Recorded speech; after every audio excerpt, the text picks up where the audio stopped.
बच्चों जो class 10th की इंपॉर्टेंट क्वेश्चंस के सीरीज चला रहे हैं हम लोग।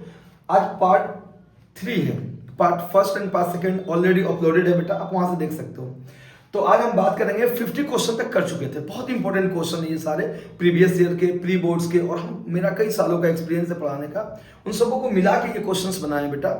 मोस्ट प्रोबेबली बहुत सारे क्वेश्चन डायरेक्टली इनडायरेक्टली इधर से ही आएंगे। अब आइए आपको देखते हैं। आज अपने उस सीरीज का 51 क्वेश्चन है, इसको देखते हैं बेटा। क्वेश्चन क्या है बेटा, ये एनवायरमेंट चैप्टर से क्वेश्चन है। क्वेश्चन देखिए, plants dear lord in the given food chain what will be the impact of removing all the organism of second trophic level on the first and third trophic level. बेटा इसको समझने से पहले concept को समझते हैं, इस क्वेश्चन का आंसर देने से पहले। देखो नेचर में ना सबसे नीचे और सबसे ज्यादा प्रोड्यूसर होते हैं। देखो कोई भी इकोसिस्टम बिना प्रोड्यूसर के चल नहीं सकती है यार। प्रोड्यूसर तो वो होते हैं जो सनलाइट से फोटोसिंथेसिस करके फूड बनाते हैं, और जब फूड ही नहीं बनेगा तो बाकी कैसे जिएंगे? कोई और तो फूड बना नहीं सकता है, इसी को खा के जिंदा है। तो प्रोड्यूसर का होना जरूरी है। अब प्रोड्यूसर के बाद क्या होता है बेटा, प्राइमरी कंज्यूमर, जो इसको खा के जिंदा रहता है। इसे हम हर्बीवोर्स भी कहते हैं। क्या कहते हैं बेटा? हर्बीवोर्स भी कहते हैं। ये प्रोड्यूसर को खाते हैं, ठीक है। प्रोड्यूसर को, जैसे ग्रास अगर प्रोड्यूसर हुआ तो इसको खाने वाला जो ग्रास ऊपर है बेटा, वो क्या हुआ? प्राइमरी कंज्यूमर हुआ, ठीक है बेटा। अब उसको खाने वाला फिर जो इसको ईट करके जिंदा रहता है वो सेकेंडरी कंज्यूमर कहलाता है। इसको कार्निवोर्स भी कहते हैं, प्राइमरी कार्निवोर्स कहते हैं, पर क्लास 10 में उतना नहीं जानना है, बस आप कार्निवोर्स जानो। उसके बाद इसको भी खाता है कोई, उसे टर्शियरी कंज्यूमर कहते हैं। टॉप लेवल कंज्यूमर या टर्शियरी कंज्यूमर कहते हैं, ये टर्शियरी कंज्यूमर कहलाता है। देखो बेटा, ये पिरामिड की शेप बना लेना। किसी भी इकोसिस्टम में ये सिस्टम होता है ना। प्रोड्यूसर होना ही होता है किसी भी इकोसिस्टम में, किसी भी इकोसिस्टम में प्रोड्यूसर का होना ही होता है, ठीक है बेटा। और प्रोड्यूसर को खा के, क्योंकि देखो इकोसिस्टम को चलाने के लिए प्रॉपर अमाउंट में फूड तो चाहिए ना, वो फूड ये बना के देगी।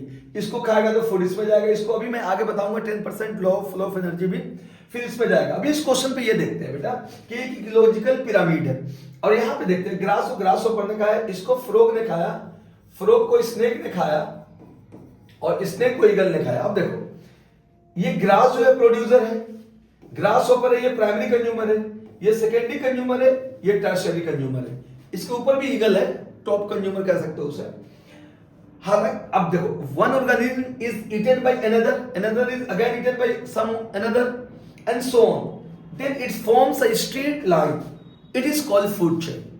बेटा इसको फूड चेन कहते हैं। एक ने दूसरे को खाया, दूसरे ने तीसरे को। यार चेन का मतलब क्या होता है? मैं हूं, एक मेरा हाथ पकड़ लिया, वो दूसरा हो गया, तीसरा, ऐसे ही तो चेन बनता है। तो इसी तरह ये फूड चेन है, मतलब दिखता थोड़ी है फूड चेन, नेचर में ऐसा होता है। हम अपने पढ़ने और समझने के लिए ये बना दिए।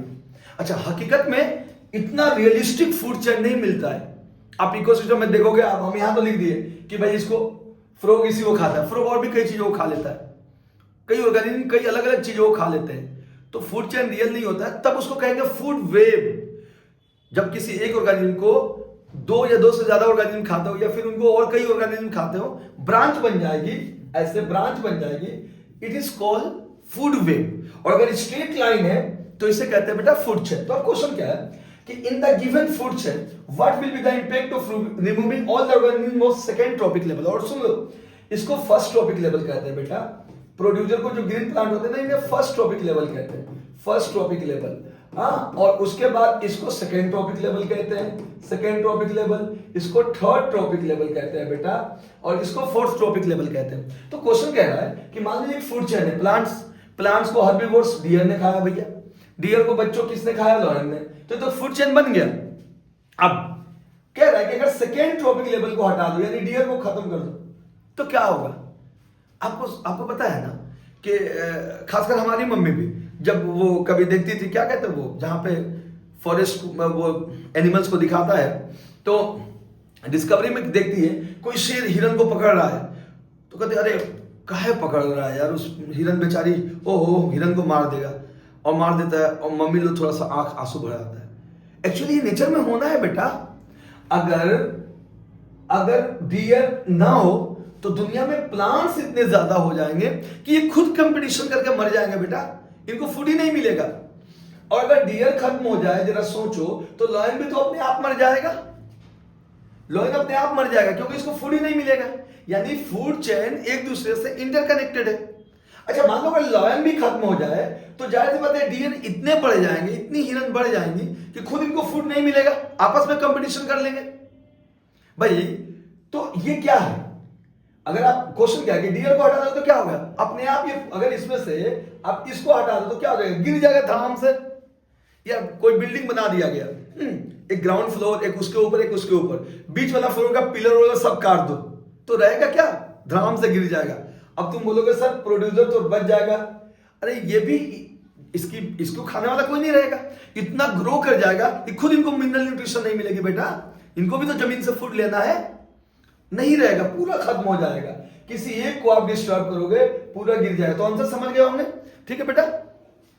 अच्छा पार्ट 1 और पार्ट 2 में तो आंसर भी लिखा है, इसमें आंसर नहीं लिखा है बेटा, इमरजेंसली मुझे एक्चुअली कहीं जाना है तो मुझे जल्दी से ये स्लाइड तैयार करना पड़ा। तो लेकिन याद रहे कि एसएसटी में हम और हमारी टीम पूरी एसएसटी को एकदम प्रॉपर वे में हम जहां भी जा रहे हैं एकदम 20 तारीख को आ जाएंगे और एसएसटी की पूरी सिलेबस को कवर करेंगे बच्चे। बस आपका प्यार मिलता रहे, आप शेयर कीजिए, आप शेयर नहीं भी कीजिएगा तो भी हम बनाएंगे आपके फायदे के लिए, लेकिन अगर कीजिएगा तो बड़ी खुशी होगी और पूरी एनर्जी से एसएसटी में बनाएंगे और फिर मैथ्स में भी बनाएंगे, ठीक है बेटा। चलो देखते हैं, तो हम क्या देखते हैं, तो ये तो आप समझ ही गए हैं, हाँ क्लियर। अच्छा ये पूरा समझ गए, will the impact of the same for the organism of the third trophic level, exactly third को भी हटाओगे तो भी पूरा इकोसिस्टम डैमेज हो जाएगा, हाँ समझ गए बेटा इस बात को। चलिए नेक्स्ट क्वेश्चन को देखते हैं। In an ecosystem the removal of herbivorous is noted, how would this affect the producer in the ecosystem. Simple सी बात है, अगर आप हर्बिवोरस को हटा दोगे, ये हर्बिवोरस डियर है, सेम आंसर है, अगर इसको हटा दोगे तो कैसा इफेक्ट होगा प्लांट्स में भाई, प्रोड्यूसर पे क्या असर पड़ेगा, प्रोड्यूसर अपने आप में कंपीट करने लगेंगे, इतनी ज्यादा ग्रो कर जाएंगे कि अपने आप वो कंपीट करेंगे और फिर इनकी डेथ होने लगेगी। हर क्लास में पढ़ोगे कि सेम स्पीसीज, उनका कोई प्रीडेटर नहीं है, मतलब कोई उनका हर्बिवोर्स कोई अगर खा नहीं रहा है तो खुद कंपटीशन करके डेथ कर जाते हैं। आपको क्या लगता है कि कोई ऑर्गेनिज्म किसी ऑर्गेनिज्म को खा रहा है तो खत्म कर देगा? नहीं, वो पॉपुलेशन को मेंटेन रखता है। अगर वो खाने वाला ना रहे ना, अगर ये लॉयन ना रहे तो डियर खुद मर जाएंगी अपने में कंपटीशन करके। लॉयन रहने से तो ये जिंदा है ना, दुनिया में है, अगर इसको हटा दो तो ये खत्म ही हो जाएंगी। तो यार बेहतर है ना कि लॉयन को रहे, क्योंकि नेचर ने एक चेन बना रखा है बैलेंस करने के लिए बेटा, कि सब ऑर्गेनिज्म बैलेंस रहे। पर इसको डिस्टर्ब कौन करता है? इंसान, human beings. We are great creature, हम ही इसको डिस्टर्ब करते हैं। आगे वो भी पढ़ाएंगे हम। चलिए आगे तो समझ गया बेटा। उसके बाद क्या है, what potential impact could this have on secondary consumer. Same answer बता दिया, अगर आप इसको समझ गए तो लिख सकते हैं। नेक्स्ट क्वेश्चन पे चले बेटा। ओके चलिए, जरूरी था ये बताना बेटा। अब आइए नेक्स्ट क्वेश्चन ये है अपने पास, the part A B C of hind brains are. देखिए बेटा, इसमें एमसीक्यूज भी हम लोगों ने कवर किया है पूरा, तो और असर्शन रीजन भी कई क्वेश्चन डाले हैं ताकि आपको हर तरह के क्वेश्चन का मजा मिल सके, आप इंटरेस्ट एंजॉय कर सको, चलो इंटरेस्ट ले सको। तो देखो the part ABC of hind brains are, आपको पता है हिंड ब्रेन्स का एबीसी पार्ट ये क्या है आपका? पोन्स। क्या है बेटा? पोन्स। और ये क्या है बेटा? मेडुला। मेड्यूला। और ये क्या है बेटा? सेरिबेलम। ठीक है बेटा, सेरिबेलम। तो इन्हीं का नाम, अब देखिए पोन्स, मेडुला, सेरिबेलम कहां है? ये वाला ऑप्शन सही होगा। ठीक है, याद रखिएगा, पोन्स रेट ऑफ रेस्पिरेशन में कंट्रोल करता है, मेडुला वोमिटिंग, स्नीजिंग, कॉफिंग में, एंड सेरिबेलम किसमें करता है बेटा? बॉडी पोस्चर को मेंटेन करने में। ठीक है, चलिए नेक्स्ट क्वेश्चन देखते हैं बेटा हम। What is the biological magnification? Biological magnification क्या है? बायोलॉजिकल मैग्निफिकेशन क्या है? अगर मैं बायोलॉजिकल मैग्निफिकेशन की बात करूं तो ये भी समझने की बात है, बहुत ही इंपॉर्टेंट क्वेश्चन है ये बोर्ड पॉइंट ऑफ व्यू से। देखो बेटा, एक कहानी सुनो और तब इस क्वेश्चन का आंसर आराम से दोगे। बायोलॉजिकल मैग्निफिकेशन होता क्या है? देखो, दुनिया में इन्वायरमेंट में दो तरह की चीजें होते हैं, एक बायोडिग्रेडेबल पोल्यूटेंट जो होते हैं ना, दो तरह के होते हैं, बायोडिग्रेडेबल एंड नॉन बायोडिग्रेडेबल। इस पर भी क्वेश्चन आएंगे बेटा, बायोडिग्रेडेबल, स्पेलिंग देख, biodegradable and non biodegradable. Non biodegradable, तो बेटा बायोडिग्रेडेबल उसको कहते हैं जो बायोलॉजिकल प्रोसेस से किसी भी पोल्यूटेंट को या किसी भी मटेरियल को बायोलॉजिकल तरीके से तोड़ दो, बायोलॉजिकल तरीके से टूट जाए, उस प्रोसेस को हम बायोडिग्रेडेबल कहते हैं। जैसे ऑर्गेनिक चीजें होती है ना, फूड हुआ वुड हुआ, लकड़ी हुआ, ये सब टूट जाती हैं, डिकम्पोज हो जाती हैं। तो such kind of material is called biodegradable. और जो बायोलॉजिकल तरीके से नहीं टूटे उसे नॉन बायोडिग्रेडेबल कहते हैं, जैसे प्लास्टिक वगैरह, बोटल्स वगैरह। बेटा अब ये नहीं कि हाथ से तोड़ दो, बोल दो ये तो बायोडिग्रेडेबल है, टूट गया सर। बहुत दिन पहले की बातें पढ़ा रहे थे बच्चों को, अच्छा सर जो टूट जाता है दैट इज कॉल्ड बायोडिग्रेडेबल। तो लीजिए मैंने तोड़ दिया प्लास्टिक को भी, बायोडिग्रेडेबल है। बायोलॉजिकल तरीके से टूट जाए, अपने डेफिनेशन में जरूर लिखना, बाय बायोलॉजिकल प्रोसेस अगर कोई ब्रेक होता है चीजें, दैट इज कॉल्ड बायोडिग्रेडेबल। ठीक है बेटा, चलो। तो नॉन बायोडिग्रेडेबल जो ना टूटे। तो अब मेरा क्वेश्चन क्या था बेटा कि what is the biological magnification. Biological magnification क्या होता है, जरा इसको समझते हैं। अगर मैं बायोलॉजिकल मैग्निफिकेशन की बात करूं बेटा, तो क्या होता है बायोलॉजिकल मैग्निफिकेशन, इसको देखते हैं। देखिए, हाँ मैं ये बता रहा था कि अब आप नॉन बायोडिग्रेडेबल सबस्टेंस, पेस्टिसाइड वगैरह खेतों में डाल देते हो और क्रॉप फील्ड में डाल देते हो, और खेतों में वो डालने के बाद बेटा क्या होता है कि या तो जमीन में एब्जॉर्ब हो जाती है, वो नॉन बायोडिग्रेडेबल है, टूटेगी तो है नहीं, प्लांट उसको एब्जॉर्ब कर ली तो फूड चेन में आ गया ना, प्लांट प्रोड्यूसर है तो फूड चेन में तो आ गया। अच्छा, कई बार वो वास्ट वे हो जाता है, रिवर्स में चला जाता है, मछलियों के या वहां के प्लांट्स एब्जॉर्ब कर लेते हैं उसे, वो टूटा नहीं, बॉडी में स्टोर्ड हो गया। अब फूड चेन के थ्रू हायर कॉन्सेंट्रेशन में, सबसे टॉप लेवल कंज्यूमर में जमा हो जाना, एक्युमुलेशन हो जाना, this is called biological magnification. The accumulation of non biodegradable substance in higher concentration in higher trophic level is called biological magnification. समझ रहे हो मेरी बात को? मतलब ये कि ज्यादा क्वांटिटी में जो चीज टूटती नहीं है, पेस्टिसाइड है, नॉन बायोडिग्रेडेबल है। एक कहानी में सुना दूं, अब वक्त नहीं है लेकिन सुना देता कि पहले जमाने में, शॉर्ट में सुन लो, डीडीटी यूज होता था भाई, खेतों में यूज करते थे। वो खेतों से कहां चला गया, दरियाओं में चला गया, वहां एक्वेटिक एनिमल खा ली, उसको वल्चर ने खा लिया, वल्चर में कैल्शियम मेटाबॉलिज्म को इफेक्ट कर दी डीडीटी। अब वल्चर के जो एग होते थे ना, कैल्शियम तो थी नहीं, तो एग के ऊपर जो लेयर होता है कैल्शियम का बना होता है, वो कैल्शियम था ही नहीं, तो उसके एग होते ही नहीं, वल्चर एक्सटिंक्ट हो गई। वजह यही थी। देखे देखे बायोलॉजिकल मैग्निफिकेशन का बुरा इफेक्ट। हालांकि 10th क्लास में सिलेबस में ये कहानी नहीं लिखी, ये डेफिनेशन है जरूर, तो समझ गए कि नॉन बायोडिग्रेडेबल सबस्टेंस ज्यादा कॉन्सेंट्रेशन में, हायर ट्रॉपिक लेवल में डिपॉजिट तो होगा ना भाई, तो उसको हम बायोलॉजिकल मैग्निफिकेशन कहते हैं। चलिए, if the amount of energy of producer is 1000 joule. चलिए मैं एक बात यहाँ पे और बता दूं इसको, then determine the amount of energy transfer up to tertiary level. इसको समझने के लिए आपको एक इकोलॉजी का लॉ समझना होगा, 10% law of energy, 10% law of energy flow. जरा उसको समझ लेते तब ये आपको अच्छी तरह समझ में आ जाएगा। चलिए यहाँ पे जगह हम यहीं पे समझा देते हैं। देखिए बेटा, मैंने अभी थोड़ी देर पहले बताया गया कि सबसे नीचे कौन सा होता है, प्रोड्यूसर होता है। गौर से सुनिएगा, प्रोड्यूसर होता है बेटा, उसके बाद कौन होता है बेटा, primary consumer, then secondary consumer, then tertiary consumer. अब सुनिए क्या होता है बेटा, जितनी भी सूरज की रोशनी होती है ना, एक तो सूरज की 50% लाइट को ही प्लांट्स यानी प्रोड्यूसर ले पाते हैं, यही तो फोटोसिंथेसिस करते हैं, यही तो पूरे इकोसिस्टम को चलाते हैं मेरे बच्चों, मेरे प्यारे बच्चों, यही फोटोसिंथेसिस पूरी सिस्टम को चलाते हैं। तो प्रोड्यूसर ने सिर्फ 1 से 2% सनलाइट को लेते हैं, मतलब 50% में से 1 से 2%। ठीक है, मान लीजिए इसने 10,000 जूल एनर्जी लिया, 10,000 जूल एनर्जी लिया, ठीक है, तो ये अपने में ग्रोथ में, अपने रिप्रोडक्शन में एनर्जी को खर्च करते हैं। 90% तो खुद खर्च कर लेते हैं, सिर्फ 10% ऊपर भेजते हैं, मतलब जो इनको खाएगा। जैसे घास है, इसको हिरन ने खाई, तो हिरन में 10,000 जूल नहीं जाएगा बेटा, इनमें सिर्फ 1000 जूल जाएगा, यानी 90% तो ये खुद यूज कर लेगी, 10% देगी। जाहिर सी बात है यार, जो मुझे मिलेगा ना तो मैं भी तो खुद यूज करूंगा, बचेगा वही तो किसी और को दूंगा। ये तो नेचर है, दुनिया में सब लोग जितने लिविंग ऑर्गेनिज्म में डियर सब सेल्फिश है, सिर्फ हम इंसानों को छोड़ के। इसलिए हम इंसान थोड़ा फिलॉसफी पे आ जा रहे हैं। अरे यार एंजॉय करके पढ़ो, जरूरी है, हमारा फिलॉसफी है, पता है हम जब पढ़ाते हैं तो नो प्रेशर नो टेंशन, एकदम मस्ती में पढ़ो, एंजॉय करो। यार क्यों टेंशन लेना है। मैं ये बता रहा था कि हाँ, इंसान को छोड़ के सारे लोग सेल्फिश होते हैं। आपको पता है हर ऑर्गेनिज्म खुद अपने फूड, ये सेम चीज दिखा रहा है। इंसान इसलिए तो है कि हम एक दूसरे की हेल्प करते हैं। अब आप मेरी वीडियो शेयर करोगे तो आप अपने दोस्तों की हेल्प करोगे ना बच्चों, मेरा भी हेल्प होगा, मेरी पढ़ाया होगा, मेरी मेहनत बच्चों तक पहुंचेगी। तो आप नहीं हो सेल्फिश, बाकी दुनिया का, आप एग्जैक्टली बता रहा हूं साइंस से भी, इंसान में ही सेल्फिशनेस नहीं होती है लगभग। खैर आप देखते हैं इस चीज को। अब वो लोग जो कहते हैं कि नहीं इंसान, अरे इंसान में कुछ इंसान होते हैं उस तरह के, पर मोस्टली लोग इंसान इंसान सबसे ग्रेट क्रिएचर इसलिए बना। खैर, तो ये 90% यूज की, 10% इसको भेज दी प्राइमरी कंज्यूमर को बेटा, प्राइमरी कंज्यूमर को भेज दी, और इसने 10% इसको भेज दिया, यानी 100 जूल। ये भी तो 90% यूज कर ली, और इसने इसको 10% बेटा यानी 10 joule.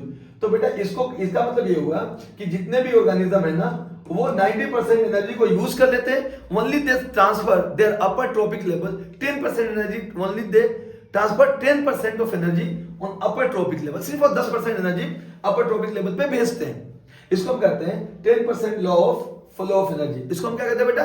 10% law of flow of energy. अब आप इसके अकॉर्डिंग देखें, 1000 जूल किसके पास है बेटा? प्रोड्यूसर के पास, इसके पास 1000 जूल है। Then they determine the amount of energy transfer up to tertiary। अब tertiary में देख लो ना बेटा, प्राइमरी कंज्यूमर में कितना जाएगा? 100, उसके बाद कितना जाएगा बेटा? 10, उसके बाद tertiary में कितना जाएगा? 1%। तो इसका आंसर कितना होगा बेटा? 1%। tertiary पे 1% जाएगा ना, ठीक है, 1%। तो इस तरह आपका ये हो गया 10% law of flow of energy. Next question पे आते हैं बेटा, लेट अस सी। यहां पे देख लेते हैं हम लोग, अगर हम यहां की बात करें बेटा, तो यहां पे देखते हैं state the explain the law of energy transfer in trophic level. अभी बताया गया 10% law of flow of energy, पिछला क्वेश्चन में। आइए, define producer and consumer, also draw food chain consisting of snake, insect, frog, grab. देखो बेटा, producer का मतलब क्या होता है? किसी भी इकोसिस्टम में, मैं यहाँ पे एक फ्लो चार्ट बना रहा हूँ, देख लो इसको, 2 मिनट लगेगा। इकोसिस्टम के बेटा, इकोसिस्टम के 3 कंपोनेंट्स होते हैं, प्रोड्यूसर, कंज्यूमर, डिकम्पोजर। बेटा कंज्यूमर में फिर 3 तरह के होते हैं, प्राइमरी कंज्यूमर, सेकेंडरी कंज्यूमर और टर्शियरी कंज्यूमर। अब बेटा मेरी बात सुनो, क्या बोल रहा है कि प्रोड्यूसर, देखो ग्रीन प्लांट जितने होते हैं ना, जो फोटोसिंथेसिस करते हैं, सब प्रोड्यूसर कहलाते हैं, ये एनर्जी बनाते हैं। अब इनको जो खाता है वो प्राइमरी कंज्यूमर, जो इनको खाता है सेकेंडरी कंज्यूमर, जो इनको खाता है टर्शियरी कंज्यूमर। भाई ये सब कुछ खा लिया, मरना तो है सबको। कहते हैं ना, खाली हाथ आए थे खाली हाथ जाएंगे, खाली हाथ आए थे खाली हाथ जाएंगे। मैं खाली हाथ भी नहीं जाएगा, क्योंकि खाली हाथ भी जाएगा तब ना जब डिकम्पोजर नहीं होंगे। ये डिकम्पोजर जो होते हैं ना, माइक्रोब्स, ये आपके हाथ को भी, डेट्रीवोर्स कहते हैं, ये आपके हाथ को भी तोड़ तोड़ के इन्वायरमेंट को वापस कर देंगे। जितना भी नाइट्रोजन होगा आपके हाथों में, जो भी एलिमेंट्स होगा जमीन में, आसमान में डिस्ट्रीब्यूट कर देगा। खाली हाथ भी नहीं जाता है, याद रखिए बेटा, किसी भी ऑर्गेनिज्म का। तो इस तरह क्या, अब क्या बोल रहा है कि तो प्रोड्यूसर किसको कहते हैं बेटा? ग्रीन प्लांट्स को, जो फोटोसिंथेसिस करती है। Consumer, those who depend for their food on producer, is called consumer. ठीक है, it is again divided into 3 parts, primary consumer, secondary consumer and tertiary consumer. Got it my dear? Good, एकदम form में आ गया हूं मैं। बस आप लोग अपने मोहब्बत से शेयर कीजिए। आप देखिए, मैं किसी इमरजेंसी काम के लिए तो जा रहा हूं शायद, लेकिन इसलिए आज मैंने बना दिया, पूरा बायो एटलीस्ट कंप्लीट कर दिया। पूरी बायो में पूरा बायो हो गया, मतलब उधर से लाइफ प्रोसेस से क्वेश्चन पार्ट 1 में हो गए थे, पार्ट 2 में life process, control and coordination, reproduction, heredity और एनवायरनमेंट भी आज मैंने ले लिया, क्योंकि जल्दी था मुझे इसलिए आंसर नहीं लिख पाया, लेकिन एटलीस्ट बायो आपको पूरा दे दिया बच्चे। ठीक है, उस पर मैं जा रहा हूं, लेकिन 20 को मेरा रिटर्न टिकट है, इंशाल्लाह मैं हूंगा। और अब एसएसटी पूरी सिलेबस को कवर करेंगे हम एकदम। बस आप शेयर करते रहिए, मुझे खुशी मिले और मैं एकदम फिर मेहनत करूँ और ज्यादा। उसके बाद मैथ के लिए भी हमारी टीम शामिल होगी। चलो, ड्रॉ फूड चेन। तो बेटा फूड चेन आप इसको बनाना है, नहीं बना सकते हो? बताओ इसमें प्रोड्यूसर कौन है? सबसे पहले प्रोड्यूसर को रखना है बेटा। तो प्रोड्यूसर कौन है? ग्रास। फिर किसको रखना है बेटा? प्रोड्यूसर के बाद प्राइमरी कंज्यूमर को। बताओ इसमें प्राइमरी कंज्यूमर कौन होगा? इंसेक्ट, ग्रास खा लेगी। उसके बाद सेकेंडरी कंज्यूमर कौन होगा बेटा? फ्रॉग। फिर फ्रॉग को कौन खाएगा? स्नेक। देखो एक बेहतरीन फूड चेन बन गया ना। तो इस तरह कोई भी क्वेश्चन आए, इस चीज का ध्यान रख के आप ड्रॉ कर सकते हो। ठीक है बेटा, डन। नेक्स्ट क्वेश्चन की तरफ चलते हैं। देखिए, identify the food chain in which the organism of the second trophic level are missing. अब आप इस फूड चेन को देखिए मैंने आपको बता दिया है, first trophic level, second, third and fourth. तो अब आप खुद ही पता कर लीजिए कि इसमें क्या बोल रहा है क्वेश्चन में, सेकेंड ट्रॉपिक लेवल कहां पे मिसिंग है। तो देखिए बेटा, ये फर्स्ट ट्रॉपिक लेवल है, ये सेकेंड ट्रॉपिक लेवल है, ये थर्ड है, यहाँ तो मिसिंग नहीं है। यहाँ पे ये फर्स्ट ट्रॉपिक लेवल है बेटा, ये सेकेंड है, ये थर्ड है, ये फोर्थ है, यहाँ पे मिसिंग नहीं है। ये सारा फूड चेन है बेटा। यहाँ पे ये फर्स्ट ट्रॉपिक लेवल है और इसको खाने वाला नहीं है बेटा। देखो ये तीनों के तीनों कार्निवोर्स है, ये भी है, ये भी है, ये भी है। पहले हार्बीवोर्स होना चाहिए ना, जो ग्रास को खाए, वो प्राइमरी कंज्यूमर होता है, तो ग्रास को खाने वाला है ही नहीं। इसी में सेकंड ट्रॉपिक लेवल मिसिंग है, that means it is the correct answer. ये फिर सही है, ग्रासोपर खाया, ग्रासोपर को फ्रॉग, फ्रॉग को स्नेक, स्नेक को ईगल, तो ये भी है, ये this will be the right answer. ठीक है बेटा, नेक्स्ट क्वेश्चन देखते हैं। In amoeba food is digested in the food vacuoles. ये लाइव प्रोसेस में मैंने बताया था कि अमीबा स्यूडोपोडिया से फूड को लेती है, फूड वैक्यूल में स्टोर रखती है, वहां से डाइजेशन होता है बेटा। ठीक है, चलिए नेक्स्ट क्वेश्चन देखते हैं हम लोग। बेटा नेक्स्ट क्वेश्चन है ये 58 क्वेश्चंस। देखिए आप इस क्वेश्चन को, what are the product obtained by, ये भी लाइव प्रोसेस का क्वेश्चन है, anaerobic respiration in yeast. Anaerobic respiration में ईस्ट में क्या होता है, प्रोडक्ट ईस्ट में क्या आता है बेटा? देखो ईस्ट में इथेनॉल बनता है, आप बेहतरीन तरीके से जानते हो, fermentation, carbon dioxide and energy. So this is the right answer. ये मैं लाइव प्रोसेस वाले टॉपिक में बता चुका हूं, बस इस क्वेश्चन मिसिंग था, किसी प्री बोर्ड में आया हुआ क्वेश्चन, इसलिए मैंने इसे ले लिया।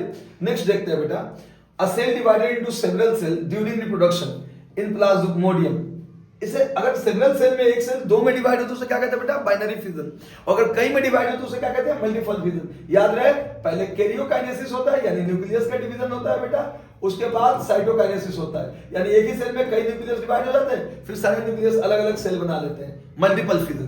तो ठीक है बेटा, प्लाज्मोडियम तो एनसीईआरटी में लिखा हुआ है, मल्टीपल फिजन का एग्जांपल है, बहुत फेवरेट क्वेश्चन है बोर्ड का ये।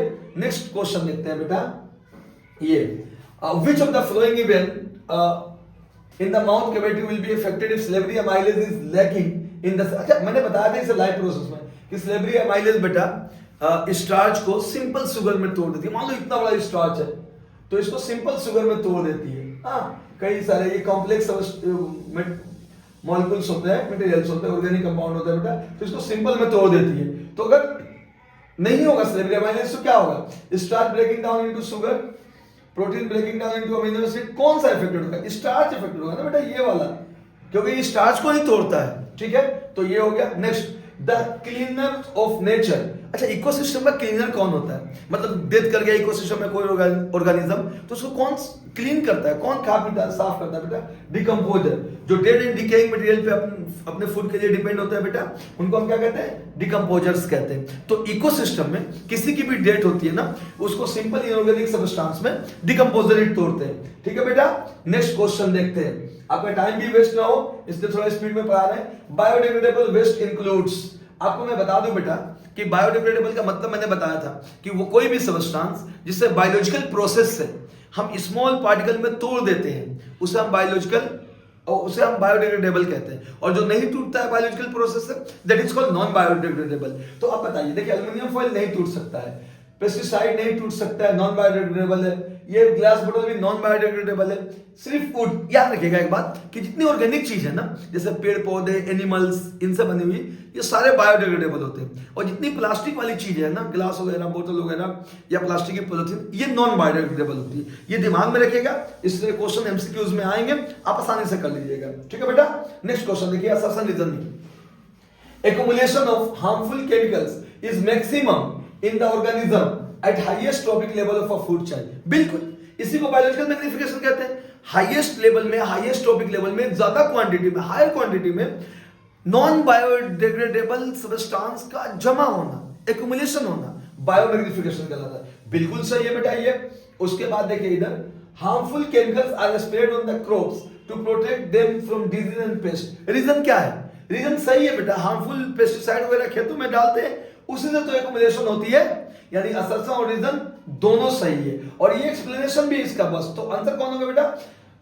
इधर assertion and reason are true and reason is the correct explanation of the assertion। Correct explanation है। ठीक है बेटा, नेक्स्ट क्वेश्चन देखते हैं बेटा। ये देखिए, ये क्वेश्चन रिप्रोडक्शन से लिया गया है। Match column 1 with column 2, select the correct option using the given code. देखो इसमें कॉलम 1 कॉलम 2 को देखना है, मैच करना है। देखो बेटा, फ्रेगमेंटेशन किसमें आएगा बेटा? आपका फ्रेगमेंटेशन का एग्जांपल क्या है? स्पाइरोगाइरा। मल्टीपल फिजन का एग्जांपल अभी बताया गया, कौन है? प्लाज्मोडियम। एकदम रट जाइएगा ये एग्जांपल बेटा। बडिंग का एग्जांपल कौन है? ईस्ट। और स्पोर फॉर्मेशन का एग्जांपल कौन है? राइजोपस। चारों, ये चारों असेक्सुअल रिप्रोडक्शन के टाइप्स हैं। ठीक है बेटा, ये अच्छा ठीक है। उसके बाद आप आ जाइए नेक्स्ट पे।